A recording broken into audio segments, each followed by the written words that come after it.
Hello everyone, welcome back to the channel. Today we are going to study BEGM 163 Block 3 Gopinath मोनेटी पराजा। पराजा एक बहुत ही मशहूर novel है जिसे गोपीनाथ मोनेटी ने लिखा है। ठीक है, ये नोवेल असलियत में उड़ी लैंग्वेज में लिखी गई है, लेकिन बाद में इसे इंग्लिश में ट्रांसलेट किया गया है ताकि ज़्यादा लोग इसे पढ़ सकें। ट्राइबल लाइफ, ये स्टोरी ओडिशा इंडिया के पराजा ट्राइबल कम्युनिटी की ज़िंदगी पर बेस्ड है। इसमें उनके डेली लाइफ स्ट्रगल्स, गरीबी और एक्सप्लॉयटेशन को दिखाया गया है। रिलेशनशिप विद नेचर, नोवेल ये भी दिखाती है कि इन ट्राइबल लोगों के नेचर के साथ कितना गहरा और करीबी रिश्ता है। इसका मेन फोकस ये है कि कैसे भोले भाले ट्राइबल लोग मनी लैंडर्स, फॉरेस्ट ऑफिसर्स और गवर्नमेंट सिस्टम की वजह से तकलीफ झेलते रहते हैं। नेक्स्ट है सिस्टम ऑफ द नोवेल। इस स्टोरी की सेटिंग ओडिशा के घने जंगलों और गांवों में रखी गई है। इन्वायरमेंट, इसमें वहाँ के नेचुरल माहौल को दिखाया गया है, जैसे hills, forest, reverse, tribal villages. Importance of nature, ये सेटिंग इसलिए इम्पॉर्टेंट है क्योंकि ट्राइबल लोगों की पूरी लाइफ नेचर से जुड़ी हुई होती है। जंगल उनके लिए सिर्फ एक जगह नहीं बल्कि उनका घर और भगवान दोनों होती है। ठीक है, नेक्स्ट क्या है, मेन कैरेक्टर्स क्या हैं। सुखरू जानी इस नोवेल का सबसे मुख्य किरदार है। क्वालिटीज़, वो एक बेहद ऑनेस्ट और हार्डवर्किंग इंसान है। बैकग्राउंड, वो एक गरीब आदिवासी किसान है जो एक लविंग फादर है जो अपने बच्चों से बहुत प्यार करता है। स्ट्रगल, वो अपने ज़माने और अपने परिवार को बाहरी लोगों के एक्सप्लॉयटेशन से बचाने के लिए पूरी ज़िंदगी संघर्ष करता रहता है। जिली एंड बिली, ये दोनों सुखरू जानी की बेटियां हैं। ये दोनों किरदार इनोसेंस का दिखाती हैं। ट्राइबल वुमेन सफरिंग, इनके ज़रिए नोवेल में दिखाया गया है कि कैसे ट्राइबल समाज में अचानक आने वाली मुसीबतों की वजह से आदिवासी महिलाओं को दुख और तकलीफ झेलनी पड़ती है। मनी लैंडर्स एंड ऑफिशियल्स, ये नोवेल के नेगेटिव कैरेक्टर्स हैं जैसे मनी लैंडर्स और सरकारी अफसर, मतलब रेवेन्यू ऑफिशियल्स या forest officials. Exploitation and injustice, ये लोग इनजस्टिस और शोषण का प्रतीक है। ये भोले भाले आदिवासियों को धोखे से कर्ज में फंसाकर उनकी ज़मीन और आज़ादी छीन लेते हैं। ठीक है, नेक्स्ट क्या है, स्टोरी समरी। सुखरू जानी जंगल में अपने परिवार के साथ एक सिंपल और सीधी लाइफ जीता है। वो सर्वाइवल के लिए पूरी तरह फार्मिंग और नेचर पर डिपेंड करता है। एक दिन हालात ख़राब होने पर ज़िंदा रहने के लिए वो एक मनी लैंडर से लोन ले लेता है। धीरे धीरे वो कर्ज इतना बढ़ जाता है कि उसे चुकाना नामुमकिन हो जाता है। कर्ज चुकाने के लिए सुखरू को मजबूरन अपनी ज़मीन साहूकार को देनी पड़ती है। बाद में उसकी बेटियां भी गरीबी की वजह से बहुत मुश्किल हालात में फंस जाती हैं। सुखरू जानी के परिवार को बहुत ज़्यादा तकलीफ और हार्डशिप देखनी पड़ती है। सुखरू को समझ आता है कि पूरा सिस्टम करप्ट और अनफेयर है, लेकिन वो कुछ नहीं कर पाता क्योंकि वो बिल्कुल बेबस है, बिल्कुल हेल्पलेस है। ट्रेजिक एंड, ये नोवेल दिखाता है कि कैसे चालाक लोग आदिवासियों का एक्सप्लॉयटेशन करके उनकी ज़मीन, उनकी इज्जत और उनकी आज़ादी सब कुछ छीन लेते हैं। ठीक है, नेक्स्ट क्या है, मेजर थीम्स। ट्राइबल लाइफ, ये नोवेल आदिवासियों की भोली पर बेहद डिफ़िकल्ट ज़िंदगी को दर्शाती हैं। डीप कनेक्शन, उनकी पूरी लाइफ दो चीज़ों पर डिपेंड करती है, नेचर, लैंड। ठीक है, फिर ट्राइबल लाइफ, आदिवासी लोग पूरी तरह से तीन मुख्य चीज़ों पर डिपेंड करते हैं। किस पे, फॉरेस्ट, फार्मिंग, नेचुरल रिसोर्सेज। ठीक है, जंगल उनका सबसे बड़ा सहारा होता है जहाँ से उनका खाना और लकड़ी मिलती है। फार्मिंग, खेती उनका बहुत बड़ा गुजारा चलाने का ये एक अधूरा ज़रिया होता है, एक ही ज़रिया होता है। नेचुरल रिसोर्सेज, पानी, मिट्टी और प्रकृति की बाकी चीज़ें उनकी रोज़मर्रा की ज़िंदगी के लिए ज़रूरी होती हैं। नेक्स्ट क्या है, एक्सप्लॉयटेशन एंड पॉवर्टी। भोले वाले ट्राइबल लोगों का शोषण तीन मुख्य ग्रुप्स के द्वारा किया जाता है। मनी लैंडर्स, साहूकार जो उन्हें मजबूरी में कर्ज दे देते हैं पर बदले में सब कुछ छीन लेते हैं। गवर्नमेंट ऑफिशियल, सरकारी अफसर जो मदद करने के बजाय उन्हें परेशान करते रहते हैं। लैंड ओनर्स, बड़े ज़मींदार जो उनकी ज़मीनों पर कब्जा कर लेते हैं। द ट्रैप, इस सब की वजह से ट्राइबल लोग हमेशा कर्ज और भयानक गरीबी के जाल में फंसे रहते हैं जिससे निकलना नामुमकिन हो जाता है। Nature and human life, novel में नेचर एक बहुत मुख्य किरदार की तरह काम करती है। फॉर ट्राइबल्स, आदिवासियों के लिए नेचर का मतलब बहुत अलग होता है। उनके लिए फॉरेस्ट जो है वो उनकी लाइफ है, ज़िंदगी, जंगल ही उनकी ज़िंदगी है, इसके बिना वो अपने अस्तित्व की कल्पना नहीं कर सकते। Land is equal to identity, ज़मीन उनके लिए सिर्फ मिट्टी नहीं बल्कि उनकी पहचान और उनका सम्मान होता है, ठीक है। और nature is equal to survival, आदिवासियों के लिए नेचर ही उनका सर्वाइवल है। अगर जंगल और मिट्टी सेफ है तभी उनका अस्तित्व बच सकता है। नेक्स्ट क्या है, loss of land and identity. जब किसी ट्राइबल इंसान से उसकी ज़मीन छीन ली जाती है तो वो अपनी सिर्फ मिट्टी नहीं खोता बल्कि सब कुछ खो देता है। कल्चर, उनका संस्कृति और रहना सहना सब खत्म हो जाता है। आइडेंटिटी, उनकी अपनी पहचान मिट जाती है। स्टेबिलिटी, उनका जीवन भटक जाता है, अनस्टेबल हो जाता है, कोई स्थिरता नहीं रहती। फ्रीडम, वो पूरी तरह से गुलाम बनकर रह जाते हैं, उनकी आज़ादी छिन जाती है।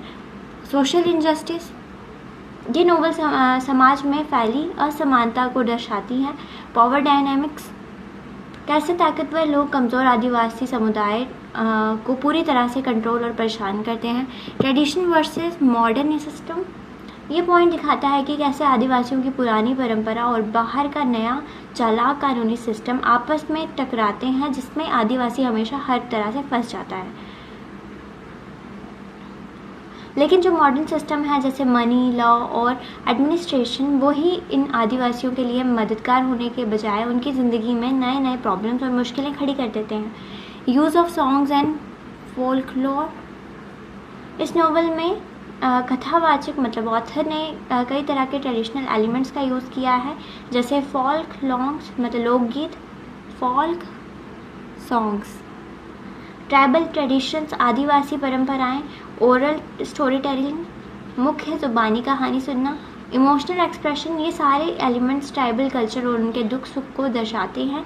ये गाने और लोकगीत लोग अलग अलग भावनाओं को एक्सप्रेस करते हैं, पेन, हैप्पीनेस, स्ट्रगल, होप, ये सब कुछ एक्सप्रेस करते हैं। नेक्स्ट क्या है, language style, writing approach, novel की लैंग्वेज को बहुत ही सिंपल और रियलिस्टिक रखा गया है ताकि पढ़ने वाले को उनकी असली स्थिति और माहौल का सही अनुभव हो सके, ठीक है।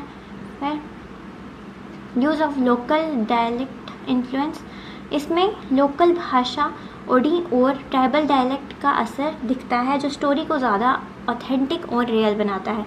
Natural description of tribal life, आदिवासियों की रोज़मर्रा की ज़िंदगी और उनके माहौल को बहुत ही नेचुरल तरीके से दर्शाया गया है। इमोशनल स्टोरी टेलिंग, कहानी को इस तरह से सुनाया गया है कि सीधे पढ़ने वाले के दिल को छू जाती हैं और उनके दुख दर्द को महसूस करने लगती हैं। सिंबलिज्म इन पराजा फॉरेस्ट, ये लाइफ और सर्वाइवल का प्रतीक है। जंगल के बिना ट्राइबल लोगों का गुजारा नामुमकिन है। Land, symbol of identity and dignity, ये उनकी आइडेंटिटी और डिग्निटी का प्रतीक है। ज़मीन खोने का मतलब अपनी सेल्फ रिस्पेक्ट और अस्तित्व का खो देना है।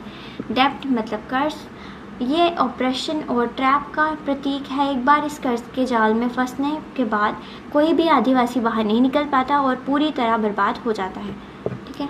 इम्पॉर्टेंट कैरेक्टर ऑफ सुखरू जानी, सुखरू क्या दर्शाता है, वो क्या रिप्रेजेंट कर रहा है। सुखरू ट्राइबल ऑनेस्टी, सुखरू आदिवासियों की सच्चाई और ईमानदारी का सबसे बड़ा उदाहरण है। हार्डवर्क, वो एक बेहद मेहनती इंसान है जो दिन रात मेहनत करता है। पावरलेसनेस अगेंस्ट सिस्टम, वो दिखाता है कि कैसे एक आदिवासी करप्ट कानून और सरकारी तंत्र के सामने बिल्कुल बेबस और कमज़ोर हो जाता है। ह्यूमन सफरिंग्स, सुखरू का किरदार इंसानी दुख और दर्द का प्रतीक है। ट्रैजिक फिगर, सुखरू एक ट्रैजिक फिगर मतलब दुखद किरदार है जो है क्योंकि इतनी कड़ी मेहनत और ईमानदारी के बाद भी वो गरीबी और शोषण के जाल से कभी आज़ाद नहीं हो पाता। उसका अंत बहुत दुखदाई होता है। Major conflict in the novel, novel में चल रहे मुख्य टकराव क्या हैं। Tribal people versus money lenders, भोले भाले आदिवासियों से सीधा टकराव चालाक और जालिम साहूकारों से होता है जो उन्हें धोखे से लूट लेते हैं। ह्यूमन बीइंग वर्सेस सिस्टम, एक तरफ मासूम इंसान है और दूसरी तरफ एक भ्रष्ट सरकारी सिस्टम है जो उनकी कोई मदद नहीं करता। Nature based life versus modern exploitation, आदिवासियों की प्रकृति पर निर्भर सीधी ज़िंदगी पर और शहर से आए मॉडर्न लोगों के द्वारा होने वाले शोषण के बीच के टकराव। पॉवर्टी वर्सेस सर्वाइवल, भयानक गरीबी में ज़िंदा रहने की एक लगातार चलती लड़ाई। ठीक है। इंपॉर्टेंट कीवर्ड्स क्या हैं एग्जाम के लिए? ट्राइबल लाइफ मतलब आदिवासी जीवन, एक्सप्लॉयटेशन, शोषण, डेप्ट सिस्टम, कर्ज का जाल या साहूकारी प्रथा। फिर नेक्स्ट क्या है? फॉरेस्ट लाइफ, आदिवासियों की जंगल पर निर्भरता जिंदगी, लैंड अलाइनेशन, आदिवासियों से उनकी ज़मीन का छिन जाना या उन्हें उनकी मिट्टी से अलग कर देना, पॉवर्टी भयानक गरीबी जो सभी मुसीबतों की जड़ है, सोशल इंजस्टिस, समाज में फैला अन्याय और भेदभाव, फोल्कलोर, लोकगीत और कहानियाँ जो उनके कल्चर को दिखाती हैं, सुखरू जानी, नोवेल का मुख्य दुखी किरदार, ठीक है। नेचर सिंबलिज्म, प्रकृति, जंगल, ज़मीन का गहरा अर्थ और उसे प्रतीक के रूप में दिखाना। Critical message of the novel, reality of tribals, Paraja दिखाती है कि ट्राइबल कम्युनिटीज़ असल में कैसी होती हैं, ऑनेस्ट बट पोअर, वो ईमानदारी से जीते हैं पर बेहद गरीब होते हैं, close to nature but exploited, वो नेचर के बहुत पास होते हैं पर चालाक लोग उनके शोषण करते हैं, ट्रेडिशनल बट पावरलेस, उनके अपना एक सुंदर कल्चर होता है पर मॉडर्न सिस्टम के सामने वो बिल्कुल बेबस हो जाते हैं। द अल्टीमेट लेसन, नोवेल समाज को एक बहुत स्ट्रॉन्ग मैसेज देती है कि सोसाइटी को हर हाल में ट्राइबल लोगों के राइट्स और उनकी ज़मीन की रक्षा करनी चाहिए, ठीक है। नेक्स्ट क्या है? Quick revision points.